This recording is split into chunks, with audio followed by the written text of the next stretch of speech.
Hello मेरे प्यारे बच्चों, बहुत बहुत स्वागत है आप सभी का आपके एक और मज़ेदार वीडियो के साथ। सो माय डियर स्टूडेंट, जैसा कि आपने फर्स्ट वीडियो में अच्छा रेस्पॉन्स दिया है, तो चलिए इसी के हम आगे शुरुआत करते हैं। आपने थंबनेल में देख चुके हैं, आज हम कुछ टॉपिक पर वीडियो बनाएंगे। तो क्वेश्चन में क्या बनाएंगे देख लो।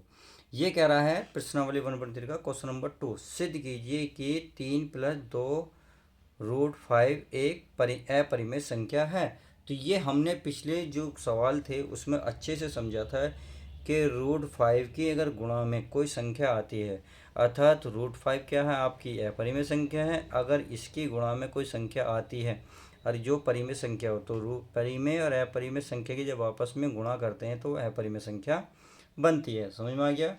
तो जब ये बनती है, अब तो आप ध्यान रखना, इसकी सहायता से अब हम यह ज्ञात कर लेंगे ये पूरी संख्या अपरिमेय है या परिमेय है, क्योंकि ये हम पहले ही प्राप्त कर चुके हैं। ये आप सभी को पता है कि √5 क्या है, आपकी अपरिमेय संख्या है। तो इसकी सहायता से हम अन्य संख्या को भी ज्ञात कर लेंगे। आई होप मेरी बात समझ गए होंगे।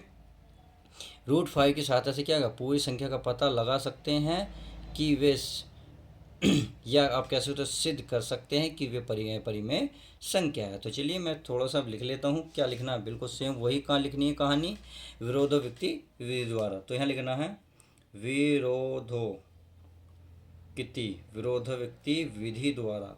अब विरोध व्यक्ति क्या बताई थी, आपको अच्छे से बताई थी। विरोध का मतलब इसका विपरीत, यानी कि विरोध करना, इसका उल्टा लिखना।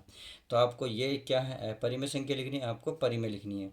किस रूम में लिखनी है देखिए, तो मान लेते हैं, माना क्या लिखेंगे, माना 3+2√5 एक परिमेय संख्या है। क्या है, एक परिमेय संख्या है। तो आपने लिख लिया परिमेय संख्या है, तो हमने भी लिख लिया है। तो चलिए अब इसको, ये जब ये परिमेय संख्या है तो आपको पता है 3+2√5 इसके बराबर जो P/Q होगा, P/Q होगा, वो भी क्या होगा, आपका अपरिमेय संख्या होगा। तो जहाँ P और Q क्या है, तो यहाँ लिखेंगे जहाँ P और Q, P और Q सह अभाज्य पूर्णांक हैं। क्या है मेरे प्यारे बच्चों, पूर्णांक हैं। और जहाँ अगर Q की बात करें तो Q ≠0। आई होप मेरी बात समझ गए होंगे। चलिए अच्छी बात है, सब कुछ क्लियर हो रहा है।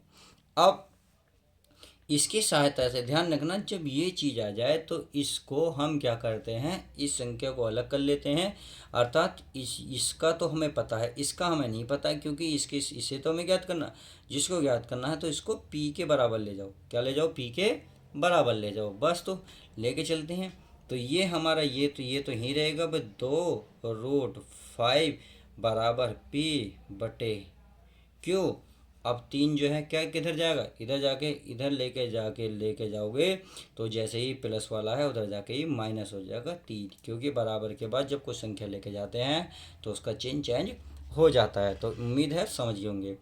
अब इसका जब एलसीएम लोगे तो ये तो होगा √2√5। देखिए ये P जब एलसीएम लोगे तो Q उधर पहुंच जाएगा, यानी कि 3 की मल्टीप्लाई में Q आ जाएगा, और ये जो लाइन पूरे की बटे में आ जाएगी आपका Q। इतनी उम्मीद है क्लियर होगी। अब हमें केवल इसका पता, इसका भी नहीं पता, तो इसका भी नहीं पता, तो इसको भी बटे में लेके जाओ। क्या लेके जाओ, बटे में लेके जाओ। ये लेके जी मैं लो P-3Q बटे में 2Q आ गया। अब आप एक बात बताइए, इसमें क्या करनी है, जब इसमें करनी नहीं है और यहाँ करनी है, तो √5 का आपको पता है कि ये एक अपरिमेय संख्या है, और जबकि बराबर के बाद ये संख्या लिखी हुई है, और जबकि हमें दिखाई देती ये आपकी परिमेय संख्या है। क्या, ये परिमेय संख्या है। अब ऐसा तो कभी नहीं हो सकता बराबर हो और ये दोनों अलग अलग हो, तो ये गलत है। समझ में आ गया। तो ध्यान रखना, जब ये अपरिमेय संख्या है तो ये भी अपरिमेय संख्या होनी चाहिए। क्या, अपरिमेय संख्या होनी चाहिए, परंतु ये तो आपकी एक परिमेय संख्या है। तो अतः हमारी क्या होगी, कल्पना गलत हो गई। अतः हम ये कह सकते हैं कि 3+2√5 एक अपरिमेय संख्या ही है। बस हमें यही सिद्ध करना है। तो मैं लिख सकता हूँ भाई, देखिए √5 क्या है, अभी अपरिमेय संख्या, और ये क्या है आपकी परिमेय संख्या। तो ये चीज़ कभी भी नहीं हो सकती। तो बस यही हमें सिद्ध करना था। तो मैं यहाँ लिख देता हूँ कि सारी हिंदी क्या है। तो देखिए मैंने ये लिख दिया है। देखिए हम जानते हैं कि √5 एक अपरिमेय संख्या, मैंने बताया था ना √5 एक क्या है, अपरिमेय संख्या है। जब ये अपरिमेय संख्या है तो बराबर का मतलब होता है ये भी आपकी क्या होनी चाहिए, अपरिमेय संख्या होनी चाहिए। इसलिए p-3q/3 ये है आपका सारे ये क्या है q बटे 2q भी अपरिमेय संख्या होनी चाहिए, परंतु ऐसा तो नहीं है। परंतु ये है क्या, p-3q/2q एक परिमेय संख्या है। आई होप मेरी बात समझ रहे होंगे कि मैं क्या कहना चाह रहा हूँ।